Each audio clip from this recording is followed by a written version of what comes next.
All right, so for the last of today's videos, we're going to talk about the Biot-Savart law,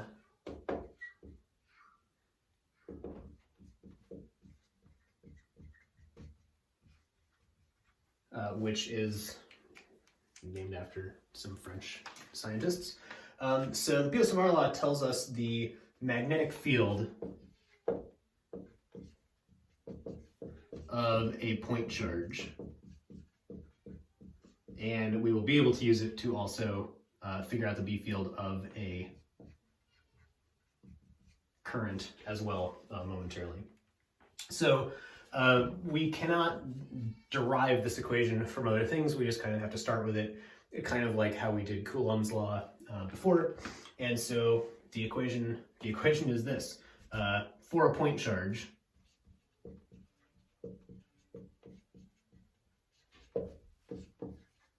our magnetic field B is equal to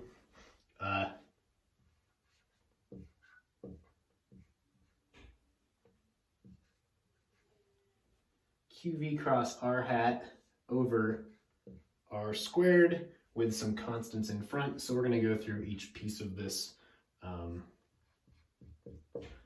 momentarily. This deserves a box. Okay, so Q here is of course just the charge, whether it's positive or negative, plus 3 nanocoulombs, whatever. V is our velocity, so our point charge has to be moving to get a magnetic field. So this is the velocity of that point charge. And before we define anything else, I should kind of draw a little picture here. So if this is our charge, and let's say it's moving to the right with some velocity V, and we want to know the magnetic field at this point, right? We're finding this magnetic field at a point relative to our charge. So at this point from the charge, this distance is R. So it goes like 1 over R squared, kind of like our electric field from a point charge also.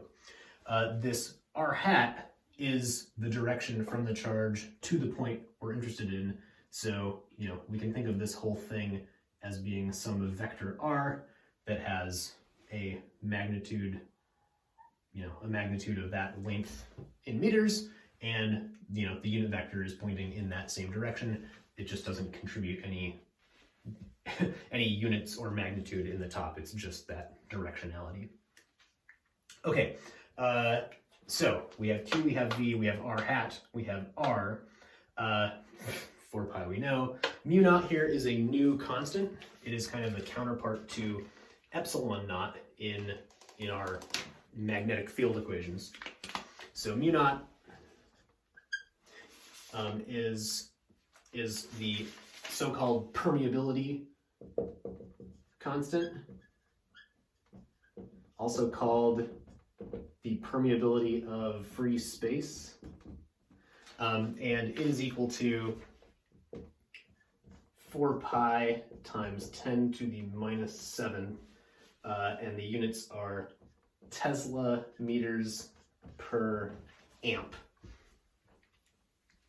So in decimal form, this is equal to 1.257, there are more units, there are more digits after that, but 1.257 times 10 to the minus 6th Tesla meters per amp. So like epsilon naught, mu naught is a fundamental constant of the universe, and the fact that it's 4 pi times 10 to the minus 7 comes from how it's defined, and I'm happy to talk about that if you're interested, but we're not going to worry about that for Physics 211.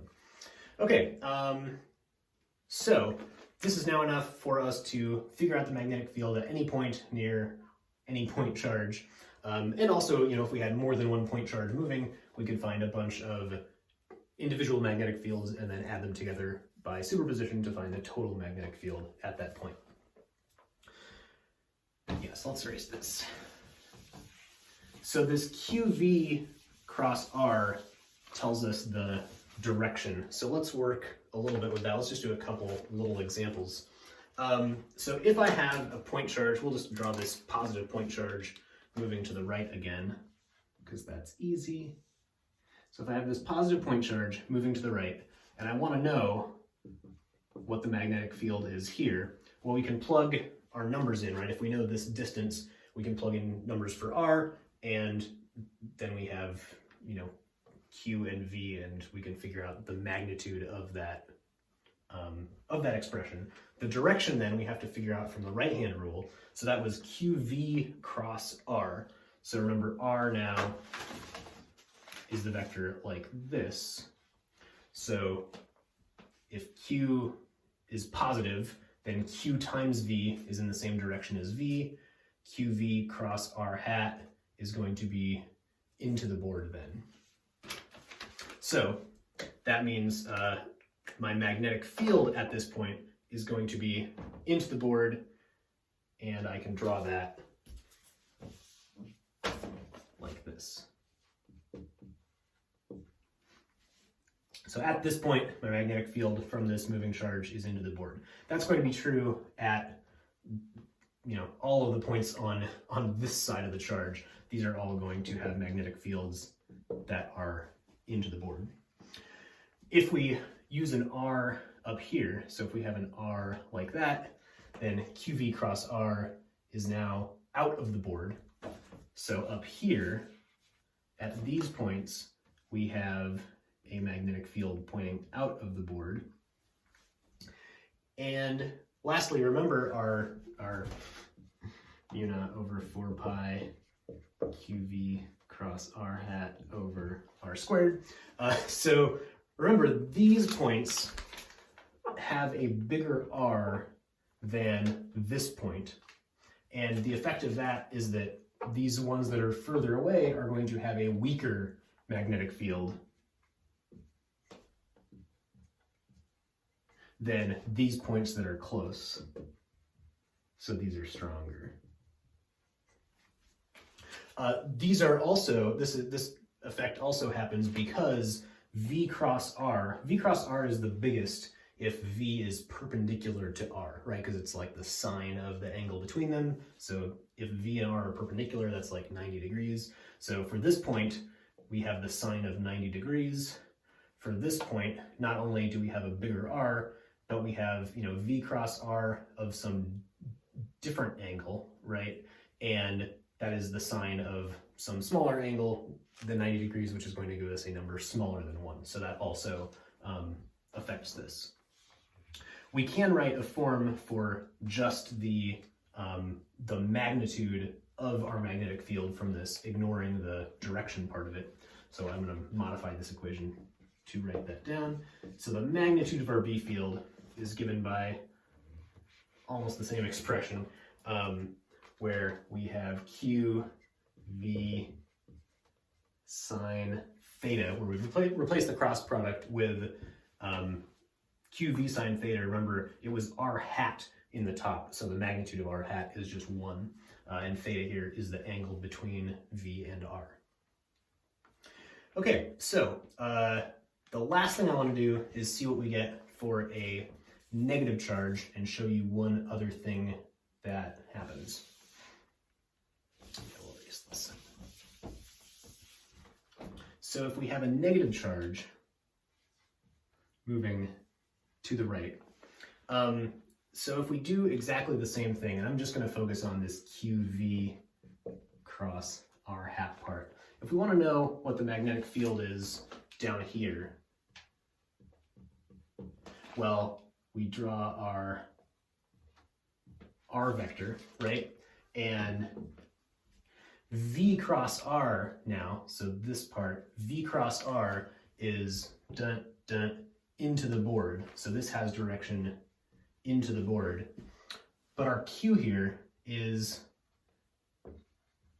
some negative quantity. So when we evaluate this whole thing, QV cross R, we have a negative number times this into the board vector, which is going to give us an overall out of the board vector. So at this point, our magnetic field is in fact out of the board, the opposite of what it was for our positive charge moving to the right.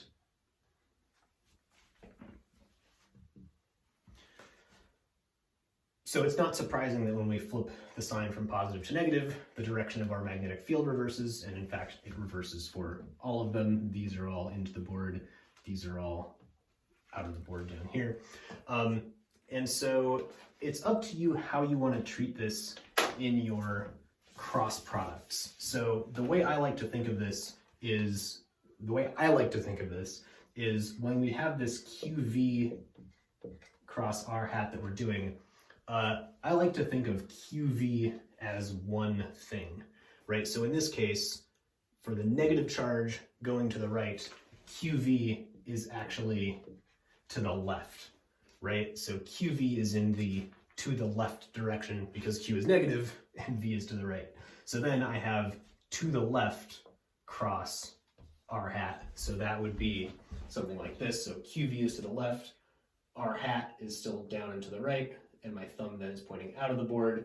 So I get that B is out of the board from that. You can also do it the other way, figure out V cross R, and then remember to multiply by that minus sign for negative charges. Either of the two will get you the right answer, but like I said, I prefer thinking of QV as like one vector by itself, and then taking the cross product with that vector.